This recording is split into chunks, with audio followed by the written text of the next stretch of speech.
What is up, Retromaniacs? My name is Mike, his name is EP, and his name is Joe, and we are here to influence you and tell you 3 cards you need for your retro PC.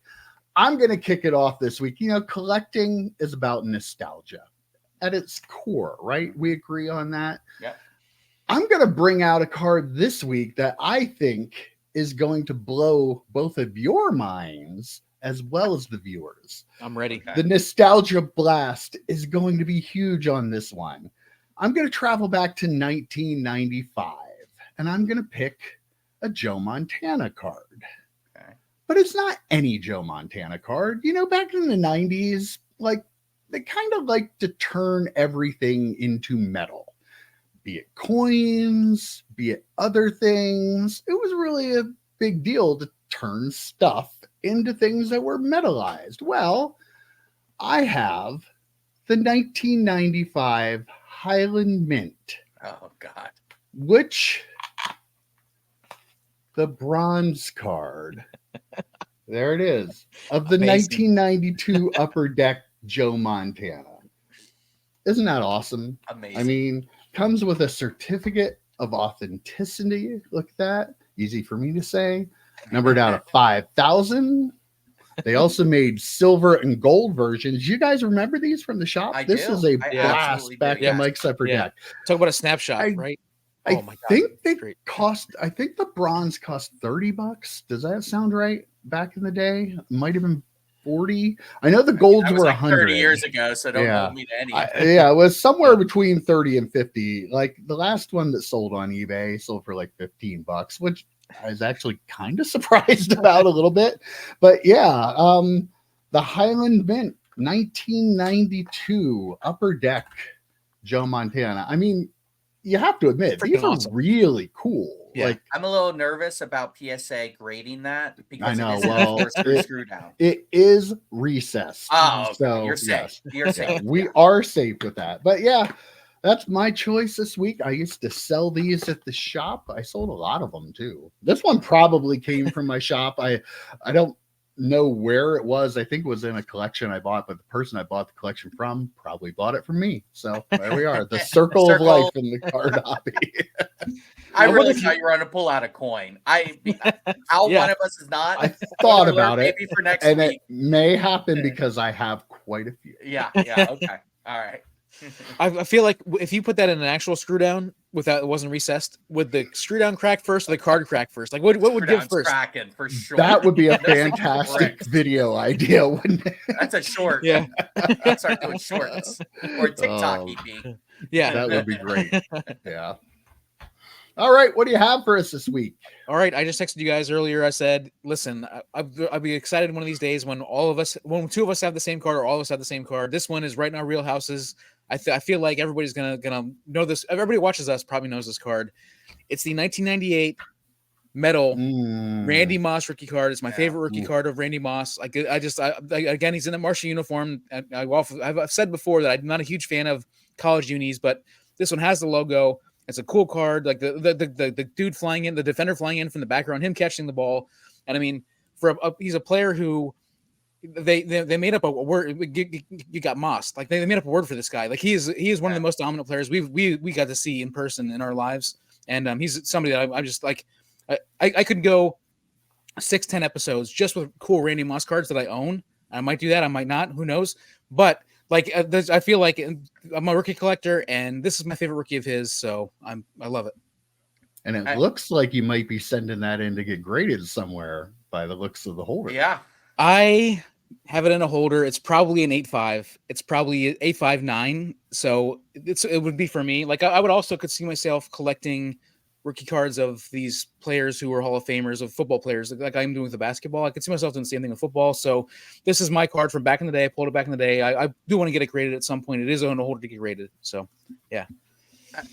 It's not a 10 though. Not a 10. EP, I want to make, well, you could send it PSA. It might get a 12. Who knows? I do want to make the point, EP, that you say you don't love college uniform cards, yet the last 2 I know 3 cards have been football players in their college uniforms. I know. So I know. Maybe you do, and you just don't want to admit it. I'm Yeah. okay with rookie cards, I guess. I'm okay with rookie cards. It's the other card. Why give me a 2023 card with Dan Marino and his And Pittsburgh his Metal Universe. I mean, Yeah, such yeah, a great yeah, set. yep, And Yep. I've seen Jerry Rice play. I've seen Randy Moss play. I've seen Calvin Johnson play. I've seen Devontae Adams, all of the greats.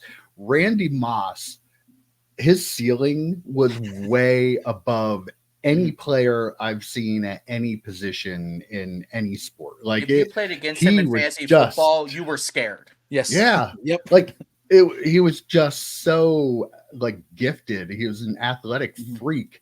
And the thing with him was it looked so easy. Yeah. It didn't look, I don't think he did try all the Right. time. Like, Right. and he was still that successful. That You year with actually made with over Tom Darrell Brady. Revis. Ooh, Do you remember yeah. that catch, the Yeah. one-hander for a touchdown over Revis? And I think you mentioned a lot of great receivers, Mike. I think the only one that scares me like Randy Moss scares me today, Tyreek Hill. If I see I'm going up against Tyreek Hill in a fantasy football game, I am scared that You're he's going to sweating. put up Yep. a 40 burger. Yep. Yep.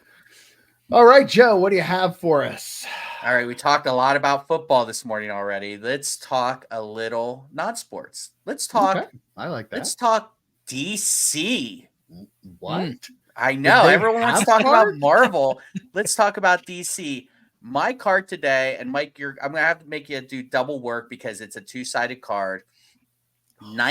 1994 DC Master Series Spectre card, Superman versus Doomsday. Look at that right there. You That is like it, like the point of showing both sides is on the one side you have Superman and you have Doomsday's fist coming at him, and then you flip it over. On the other side you have Superman, or I'm sorry, you have Doomsday with Superman's fist flying at him.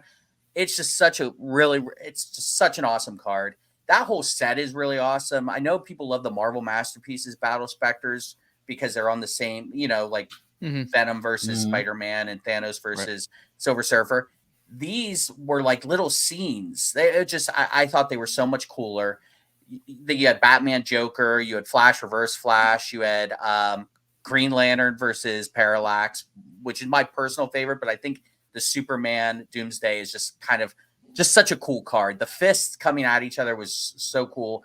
You got these, they came 1 per 36 packs, unless you were me and you opened up a search box on the channel and you didn't get a single insert. Yep. But you can pick this one up, I think, on ComC for like less than $15. It's just Superman's such an iconic character. Doomsday, when we were collecting comics back in the day, Mike, reading comics back in the day, it was like, oh my God, someone could actually battle with Superman. It was, unbelievable, unheard of at the time. So just a really, really cool card. I love the way that DC did that. I love the way that they did the characters on each side. So for me, that's, $15 well spent.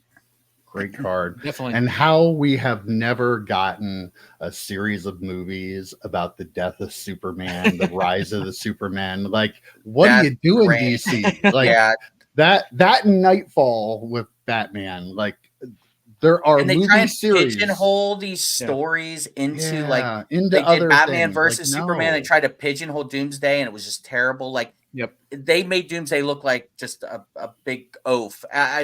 You really need to treat him like he was in the comic books. It was such a great series, and it is a bummer they haven't tried to do that a little bit better. Or I didn't follow the comics at all. Like I've never really read comics, but I understood the significance of Doomsday. So when he appeared for like briefly in that series and was like this like throwaway type of character, I was like, what? I don't understand what they're doing here. Like this is supposed to be a big deal, and it was just kind of a throwaway thing. So yeah, everybody knew Superman died, so put it in the movies. Like, do it. Yeah, we could go on and on about that. We better cut it off here. I do want to say though, I forgot to give my prices for the Moss rookie. It's like $6 for a raw copy and like $25 plus $5 shipping for like a PSA 9. So it's a very affordable card. Like to go out and get one. Wow. If you're a Moss fan of our era, and you don't have that card, go get one and get $5. Absolutely. Sounds like I know what we're getting for Christmas, Joe. All right. That was good this week, and we'll see you next week. Take care, guys. See you, boys. See ya.